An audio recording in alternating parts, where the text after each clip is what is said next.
Take precautions. It's about to be hammer time. And just when you think we would use that song, and I thought we were going to use that song, at the 11th hour, we get a hold of that one, Hammer Horror by Kate Bush. Nice. Nice. When we get around to doing our Fright Club Spotify playlist, which is a good idea, by the way, we got to do that. That one will certainly be on it. Kate Bush, always interesting. But that gets us in to the topic this week, and that is our favorite Hammer horror movies. And there's a lot of titles to talk about because we got a special guest, and the two lists are not very similar. So we got a lot to get into. But first, taking care of some business from last week. What do we got? Well, so the last podcast we did was on sisters in horror. And our old friend and senior Aussie correspondent, Corey Metcalf, responded. And I'm curious if he means this or not, because no way he likes this movie. But he was hoping to hear us mention Happy Birthday to Me. So this is the only time I'll ever mention Happy Birthday to Me. So you think that's fake news? He doesn't really? I hope he doesn't. It's like that scene in, what is it, where Jack Black says, "No way she likes that song." High Fidelity. High Fidelity about, I just called to say I love you. So we don't know. Corey, you got to let us know. By the way, we didn't mention it, but I am George Wolf. I'm Hope Madden. And this is the Fright Club podcast. We're from madwolf.com. And this is our little horror thing that we do. And again, a special guest coming up here in just a couple of minutes. We're going to talk about the Hammer horror. But also, we got a note last week from our buddy Letitia, who is coming in for Nightmares Film Festival in a couple weeks. She was going back, doing some archives, listening to some old Fright Clubs, and she liked the WTF podcast. That was a good one. That was a fun one. It's always good to do a little WTF. Whatever the topic might be, you can find some fun stuff in WTF, so thank you for that. I mentioned Nightmares Film Festival, which is coming up quick, and the final lineup, by the way, has just been announced. So we posted that on the Facebook page, did we not? We did. So that's Mad Wolf Columbus on Facebook. The whole lineup, all the picks that we humbly say that we had a hand in picking. We were on the jury for the submissions, and we're really honored to do that. So it's a killer lineup. If you're thinking of coming in, if you're still kicking it around, please do. It's going to be a lot of fun, and we'll have some coverage of it too if you can't make it. Maybe shoot for next year. It's going to be fantastic. Anyway, that's coming up October 19th through the 22nd. And before that, we've got the next edition of Fright Club Live. We're going to get greasy. That's right. We're going to show The Greasy Strangler, which is such an incredibly fun movie to see in a group. You know, I mean, I think that's what I'm the most excited about, was just to watch it with a bunch of other people, because it's nuts. Yeah, and it's one of those that a lot of people missed when it had its somewhat short theatrical run, and at least around here, the people that did see it like us, it's one of those instantly quotable movies. You just walk around and you feel like this in-joke. Did you see it? So you say something like bullshit artist, and they exactly, no, yeah, and everybody around you going, what? Then they want to see it, so here's the chance. So Greasy Strangler, and we're going to count down the best food horror. I didn't think that was the topic. No, it is. I know, but I mean, when we've been talking about it, I think it changed a few times, didn't it, before we settled on that? Fathers and Sons we talked about for a minute. Right. But I think we're going to do that in December. How about sons wearing women's glasses? That might be a tough group to pull together, but I could try. Anyway, it's going to be fun. That's October 11th, so look forward to that. Yeah, so it is Hammer time, talking about the favorite Hammer horror films between not only us, well, mainly Hope, but also but our special guest, Dark Dave from Phantom Theories. Been a guest before. Welcome back. Hey, thanks for having me. Yeah, glad to do it. I know you're a fan of this because you've got your list, which is almost entirely different from Hope. So that's great because you get to talk about a lot of different titles. But first, for those that might be unaware, just give me the background, give me the rundown on what is Hammer horror. Well, actually, so it's a studio out of London, and it's primarily known as kind of genre filmmakers, but they actually started, they kind of kicked off in the mid-30s. But they didn't get really popular until the late 50s when they did turn to horror films. Mainly what they started doing was kind of their own version of the Universal classics. They started with a Frankenstein movie, and then they made like 8 Frankenstein movies. They made 7 Frankenstein movies. I think they made 9 Dracula movies. And most of those both starred Christopher Lee and Peter Cushing. Peter Cushing was always Frankenstein, but he was also often Van Helsing, and Christopher Lee was the Frankenstein monster once, and he was almost always Dracula. So that was really where they built their house, was on those two. And then you may also know it more for sort of its sultry leading ladies, because that's for a lot of people that's really what Hammer is known for. In these costume dramas, they've got Ingrid Pitt, probably the most famous one, Hazel Court, who I like because she was a tall redhead. Barbara Shelley is another one that showed up in a lot of these, and I mean, there's just really Hammer became really known for these kind of bodice ripping, super gorgeous women in peril, and also often villainous women in their movies. So that became a really big deal for them. And they kind of hit hard times by the 70s. I think people were really tired of the type of, sort of dusty kind of castle-driven period pieces that they were making. And they really ventured out and started making things that maybe were a little bit more like sort of on the line of a Hitchcock idea, or even the kind of films that Roger Corman had been making. They share a lot of stars with the Roger Corman horror films. But they were never nearly as popular again as they were throughout the 60s. Then in the 80s, they collapsed entirely. Then there was like a rebirth of sorts in the early 2000s. They're responsible for Let Me In, which we both love, Woman in Black, which we both love, and several other, The Quiet One, several others that really weren't particularly memorable. But as far as I know, I don't think they are still active. I could be wrong about that. They could be, and they're just not really making anything very splashy at the moment. But they are an incredibly popular, beloved studio, especially in England. But in the 60s and like late 50s and 60s, they were the most popular horror movies on earth. And this is a really good topic that Dave came up with, because when we did, again, a long time ago, really among the very first podcasts that we did the best of certain decades. And we did the best of the 60s. We did not include a single Hammer horror film, and we got nailed for that. So this is our very tardy way of rectifying that situation. So, Dark Dave, what led you into the Hammer horror films? It was a really easy transition. We talked about Vincent Price last time, and how the Vincent Price, Roger Corman, Edgar Allan Poe cycle was very similar to the look and the feel that you got with the Hammer horror. And so that transition, just seeing another version, like Hope said, of the Universal monsters just made it all, a niche for me. So I love all of that dream sequence, castle lore.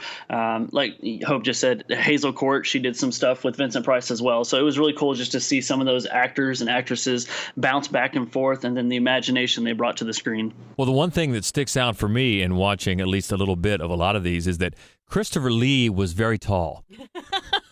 Especially when matched up against a lot of these actors, for his time. Yeah, he strikes a figure. Of course, he's going to play Frankenstein's monster. He's going to play Dracula. He was very imposing, really was, up until his death. Just a very imposing figure. And he and Peter Cushing made that classic pair. So, as I said, a lot of titles to get to, so let's get to them. We'll start with the first few on our list, our top 5 list of Hammer horror films. And at number 5, it's the story of the Duke and his friend Rex discovering their young charge Simon has fallen in with the powers of darkness and is about to be baptized into the service of evil. From 1968, The Devil Rides Out. The power of darkness is more than just a superstition. It is a living force which can be tapped at any given moment of the night. The Devil Rides Out fills the screen with a special kind of visual terror. On your feet quickly! Back to back! Join hands! You will hear his evil. You will feel his evil. You will see his evil. So this is a campy one, and here's what I want to point out as we get through my half of this list is that I swear to God, when I was paring this down, because Hammer has, actually Dave told me how like 260 films to go through, and I started with a list of about 27, 28, and just kept sort of narrowing down until I came up with mine, and I realized after I'd already decided what they were, every single one was directed by Terence Fisher. Which is weird, and I didn't mean for that to happen, but there you go. So it did. And The Devil Rides Out is one of his weaker efforts, but it's one of the really fun, campy Hammer horror films. It looks great. I love it because in the very opening sequence, Christopher Lee with like the slick back dark hair and this dark goatee, he's standing like he's so tall, he's very menacing, he's furrowed brow. He looks just the picture of evil, and he's the good guy. And I thought, what? Like, that's bizarre. And the bad guy, and this is, I'm sure, what kills me, what made it too much for me. The bad guy is Charles Gray. He is the criminologist from the Rocky Horror Picture Show. I would like, if I may. I love that. Yeah, you can't see him without wanting. You want to just yell at the screen. You do. That man has no neck. That's what you want to yell. Actually, my favorite thing about this movie is that scenes from it were used in the 1982 video "The Number of the Beast" by Iron Maiden. That's awesome. So that's nice. Yeah. You can't go wrong with Little Maiden. And this one, I guess, was a personal favorite of Christopher Lee's. Apparently, he called it his favorite Hammer film of all the ones that he did. And the character Mokata in this movie was based on Aleister Crowley in the original novel. And the writer, Dennis Wheatley, invited Aleister Crowley to dinner for some research purposes. So that would have been an interesting dining experience. It has, like, everything in a horror movie that I, as a little kid, loved. It has a black mass, a white mass, another black mass. The devil shows up 2 different times, and it has Christopher Lee in it. I mean, it's awesome. And my favorite part, though, is Gray plays Mokata, and, you know, he hypnotizes people with his eyes. And so there are, like, hundreds of close-ups of just this man's eyes and his arched eyebrows while he whispers something menacingly without moving his lips. It's the best. It's stupid, but in the best possible way. It's the most fun movie. That should be on a movie poster. It's stupid, but in the best possible way. Hope Madden, get to the theater. That's The Devil Rides Out, number 5 on our list of Hammer horror. Moving up to number 4, the story of Baron Frankenstein capturing the soul of a recently executed young man and installing it in a young woman from 1967. Frankenstein created woman. Frankenstein's most terrifying experiment comes to life.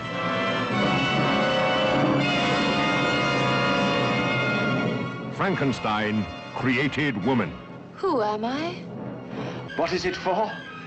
To give life after death, my friend. That's what it's for. Life after death. Peter Cushing as Baron Frankenstein. He's come back from the grave. Somebody's brought him back.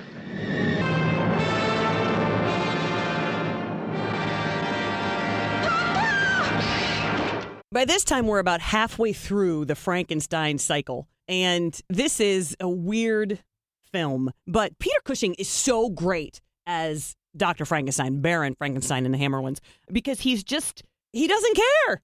He doesn't give a shit. You know, he doesn't care what you have to say. There's no remorse. He's just morally lax. He doesn't care. He's got stuff to do, and he's so convincing.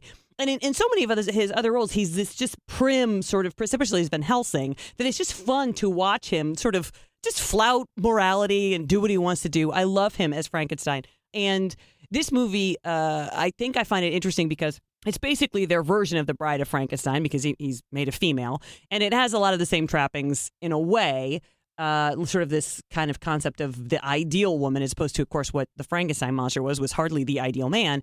But what he's more interested in, and partly because in really everything Peter Cushing ever did, he's completely asexual. So there's like no sparks whatsoever between him and the monster, or between the monster and him, which I thought was interesting because it's again, of course, Hammer horror. It's this gorgeous woman, Susan Denberg. She was.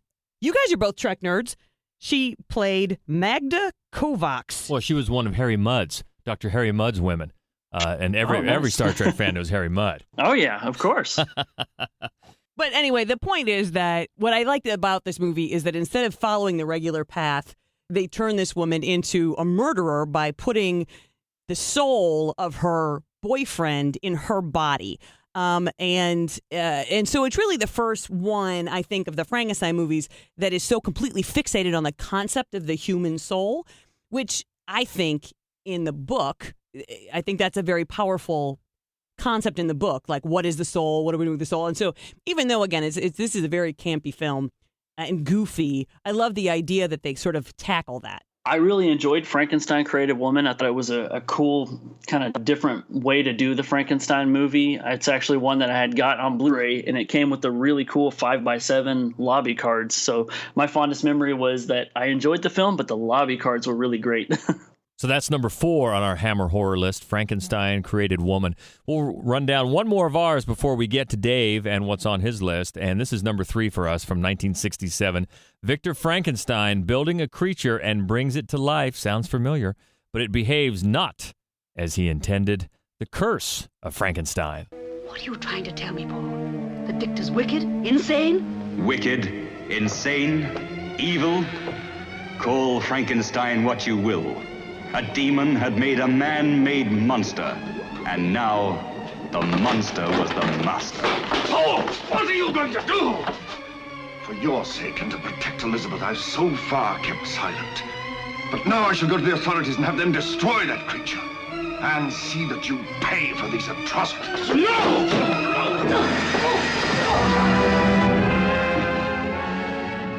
This one did really well. For many years, this was the most profitable movie to be produced in England by a British studio. So very popular.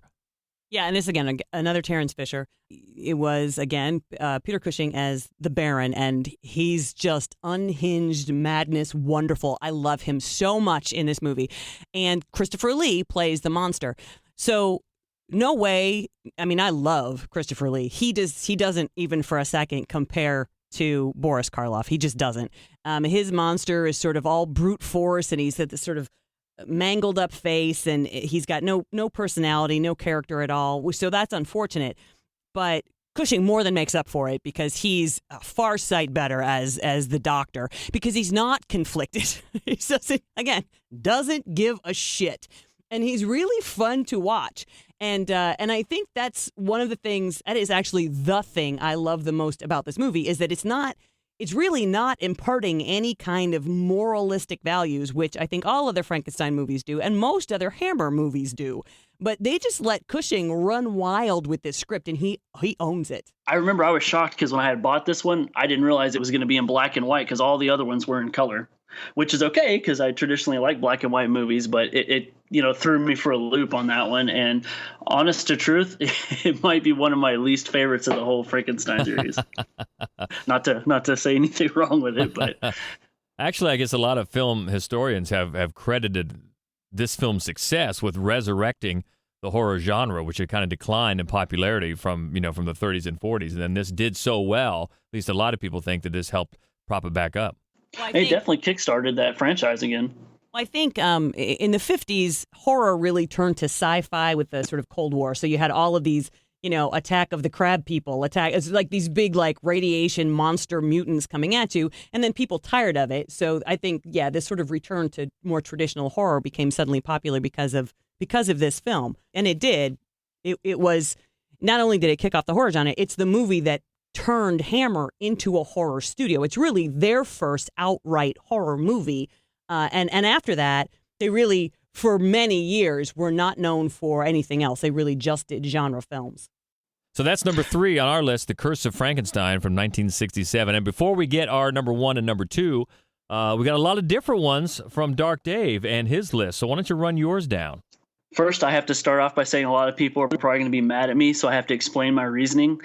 My list contains no Christopher Lee Dracula and no Peter Cushing Frankenstein because I did not want to face taking those movies and having to break them down, and I wanted to focus on the other Hammer horror films that people may not be familiar with. So There's method to the madness. Bear with me. Fair enough. Number 5 from 1958, The Snorkel. So this is kind of my Alfred Hitchcock look at a Hammer horror film. It's more of a crime horror mystery, but with a compelling story and a really, really good payoff at the end. It's about Paul Decker. He murders his wife by drugging her, and he leaves her in a room in which he injects a gas to kill her. All the while, he lays under the floorboards wearing a scuba snorkel that he has wired with hoses so he could breathe outside the house. And police come in and, of course, rule it a suicide until his stepdaughter begins to unravel the murder clue by clue. And the closer she gets, it looks like history is going to repeat itself. So for me, it's clever. It leaves you on the edge of your seat. And like I said, the payoff at the end just makes me dig it very much. One of the things I noticed about your list, Dave, is that you do tend more toward the Hammer sort of Hitchcock. I know that, Lord knows, I come up with rules as to how we come up with our list. So we totally are hip to the idea that you had to have rules to narrow this down. And I like it because, again, it gives a chance to talk about more of these movies. But the ones you came up with, so many of them were written by Jimmy Sangster, who is very much a Hitchcock fan. And most of his films are the ones that come across the most like a Hitchcock film, which this one, I think, of all of the films he did, is the most like one. And it always reminded me of Shadow of a Doubt, of Hitchcock's Shadow of a Doubt, where you've got this younger girl who knows the guy everybody likes is in the family is wrong, but she can't really prove it, and she's in jeopardy. And so I always really liked that about this movie. I'm glad you picked it. I'd actually forgotten about it. Yeah, it blends. A lot of time you can find it kind of in a Hammer horror pack. So because it's not as popular as, the Frankensteins and Draculas. Okay, that's your number 5, The Snorkel. How about number 4? Coming in at number 4 from 1960, The City of the Dead. And this is my witchcraft Hammer horror film. It's about a college student who wants to research witchcraft, so she goes to a town called Whitewood. Her professor, who is played by Christopher Lee, sends her to Raven's Inn, a place where she will soon find what she's looking for. But, of course, the last thing she expected was to become part of it. It's a great movie. It's atmospheric. I really like the setting. There's tons of fog. And this was the first feature film for director John Moxey, who later did the Darren McGavin Night Stalker, which I also liked. But yeah, it's a lot of fun. And I mean, what says witchcraft better than Massachusetts, right? Yeah, it's funny. This one, you could see other movies really steal from this later. The Dunwich Horror steals a lot from this movie. And I don't want to say Dario Argento stole anything, but there are a lot of elements in this movie that you can also see in Suspiria. So that's pretty cool. Yeah, absolutely. Also, John Llewellyn Moxey directed Psycho Circus. So that's a horrible movie. Christopher Lee's in that horrible movie, but that's actually, I saw this and I thought, wait, I know that name. How do I know that name? And I didn't realize he had directed this, but yeah, Psycho Circus. So that's Dark Dave's number 4, City of the Dead. Number 3 on your list, what do you got? From 1964, Nightmare. So Nightmare was directed by Freddie Francis, who in my opinion is just like Terence Fisher. He's well known for the Hammer stuff. But this movie is kind of cool. It's like the haunted house, mind-boggling version of the film. It's visually disturbing. Basically, it's all about people who are, they walk around, they don't know what they're seeing is true or not. You got a girl who's released from a private school because they can't withstand her and her consistent nightmares. So she gets sent back home where she's watched over because her guardian's out of town. And the problem is she's continuously having these nightmares, but now they're kind of coming to life in that, when she was younger, she witnessed her mom killing her dad, and now she's seeing a woman dressed in white walk her halls, and that's only the beginning of the nightmare as the plot unfolds. So Freddie Francis, he's been known, since the 70s and 80s, mainly as a cinematographer, and a great one. He works extensively with David Lynch. He did The Elephant Man, which comes to mind because this film, Nightmare, is black and white. But I think that, for me, is the first, which I rewatched. I'm not even sure I'd ever seen it all the way through before, but I rewatched it after you sent us your list. And that's the first thing I thought of, was that it is gorgeous. It looks gorgeous. And then also the opening Nightmare, the first one we see, where you don't realize exactly what's happening yet because you don't have the backstory yet. It's really very creepy. It's creepy and effective, and it sets a great mood for the whole film.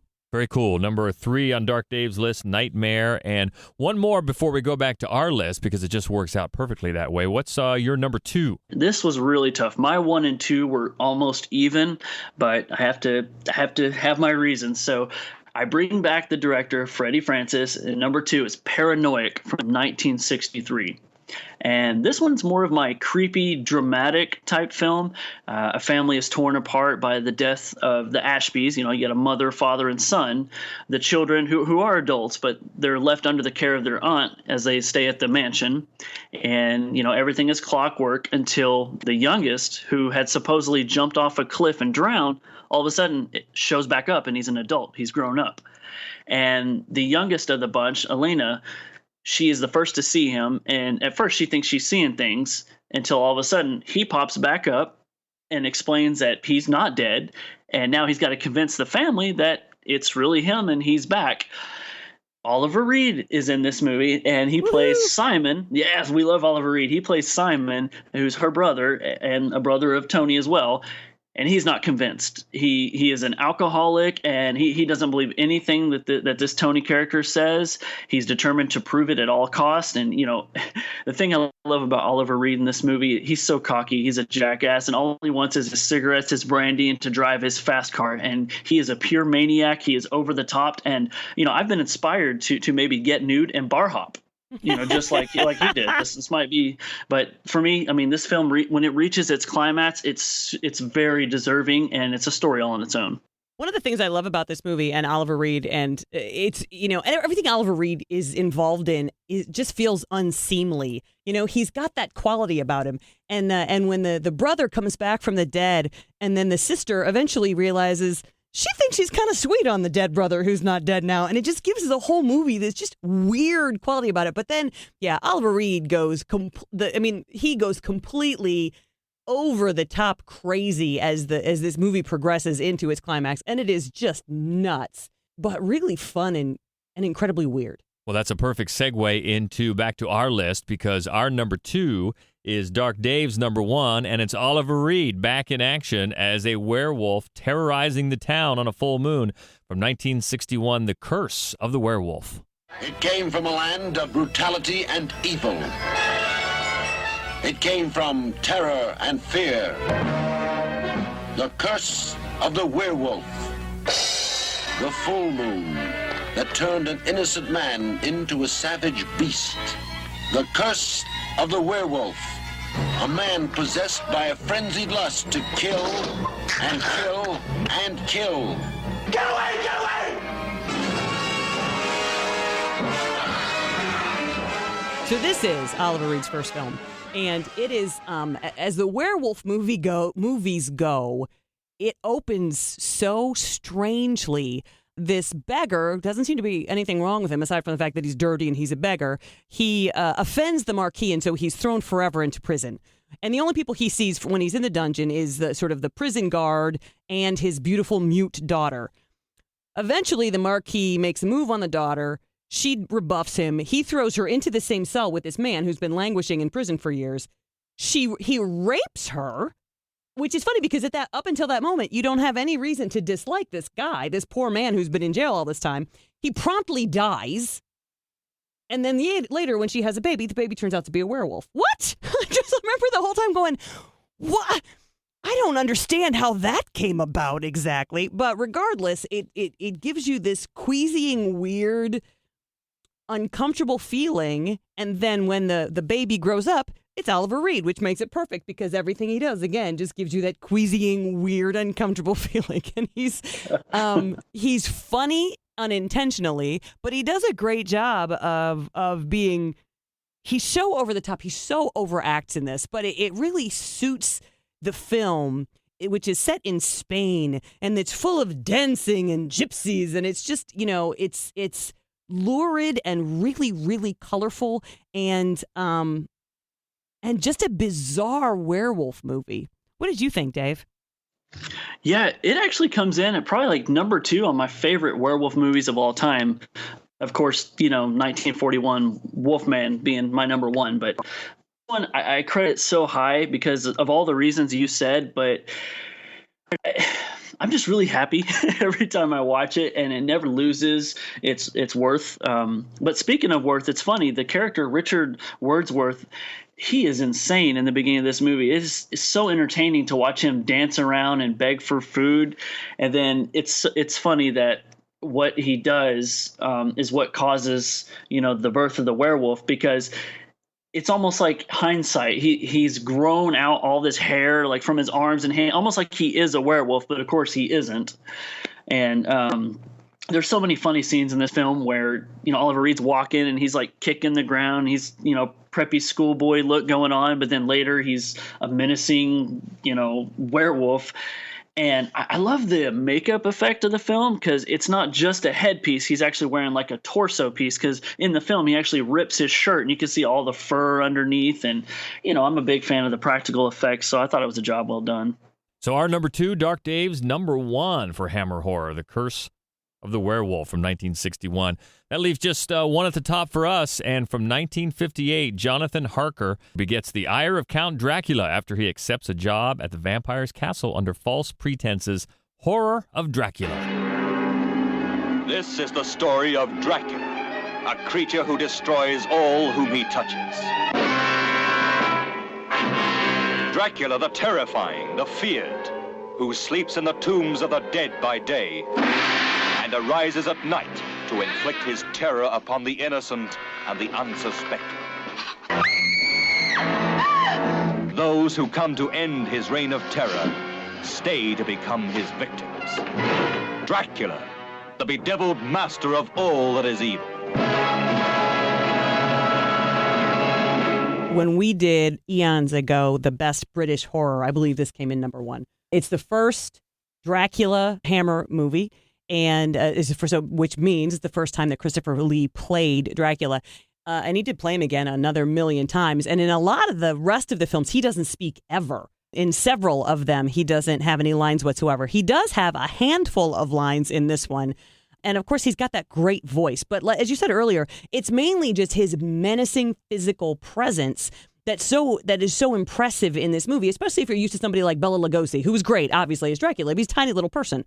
And all of a sudden, you've got this guy who just towers over everybody. And he's just effortlessly elegant as well. But at the same time, he has this brute, strength about him. But the other thing I think that I love the most about this version is the way Melissa Stribling, who plays Mina, kind of just longs for him, right? And so in any of the versions of Dracula prior to this one, it's always this complete innocent who is being corrupted. Whereas in this one, she's really part of what's happening. She's totally in on this whole seduction and penetration business. And it makes the whole movie feel a lot more liberated and a lot more ribald, especially for, really as long ago as it was made. So I just love, when they made this, they really infused the whole movie with sort of brute force, with some violence, with some bite. And I thought that was one of the real strengths of it. One thing I thought was cool that back about 10 years ago, they discovered the cape that was worn by Christopher Lee in this movie in a London costume shop during its just annual inventory taking. And that cape had been missing for about 30 years. And was believed to be worth around $50,000. They actually before he died, they got Lee to authenticate that was the one. So it's just, you never know what you have sitting around. And number 1 is a Horror of Dracula. Dave, what do you think about that one? I dig it. I think Christopher Lee was a perfect choice to play Dracula, but as some people have probably heard, I am just not a huge fan of vampire movies. So as much as I enjoyed the film, I've seen a handful of the Draculas, and I think, I don't even know if I should say that. I hold him right up there with Bela. I think they're both great Draculas, but what can you do? And another one about this, it takes Jonathan Harker and Mina, the character names are the same, but it takes many, many, many, many liberties with the original Bram Stoker novel. So much different than the novel. But one that we like or Hope likes very much, number 1 on our Hammer horror list. So what did you think? Let us know about our choices. Maybe we missed some. Easiest way to keep the conversation going, as always, is on Twitter, and that is at MaddWolf, MaddWolf. Mad Wolf Columbus on Facebook, as we said, and Instagram, as well as the main website for all the written reviews and fun, which is maddwolf.com. And Dave, I know you do the same thing. You got a lot of Twitter action going on. What are your other things going on social media right now? Do the podcasting still. I like Hope said once, I feel like I still do 90 podcasts, maybe a month. It's insane. But I spend most of my time on the Black Cat Shadow podcast, available on all social media outlets, and still got the same Twitter handle if anybody wants to follow me and talk horror movies. It's at Phantom Theories. Perfect. All right. Well, we look forward to seeing everybody that can make it for our next Fright Club Live, and that is October 11th, right back at the Gateway Film Center on High Street, Columbus, Ohio. We're going to talk about food horror and get greasy watching The Greasy Strangler. That is going to be a lot of fun. And once again, mark it if you can on the calendars, October 19th through the 22nd at the Gateway Film Center. The Nightmares Film Festival. The complete lineup has been announced, and you can check that out. We've got a written rundown of that on our website at maddwolf.com. So, Dark Dave, as always, it was a pleasure. Thanks for the input. Absolutely. Thanks for having me. And until next week, I am George Wolf. I'm Hope Madden. And this is the Fright Club Podcast. Hit it, Dave. Stay frightful, my friends. Oh, he sang it. Nice.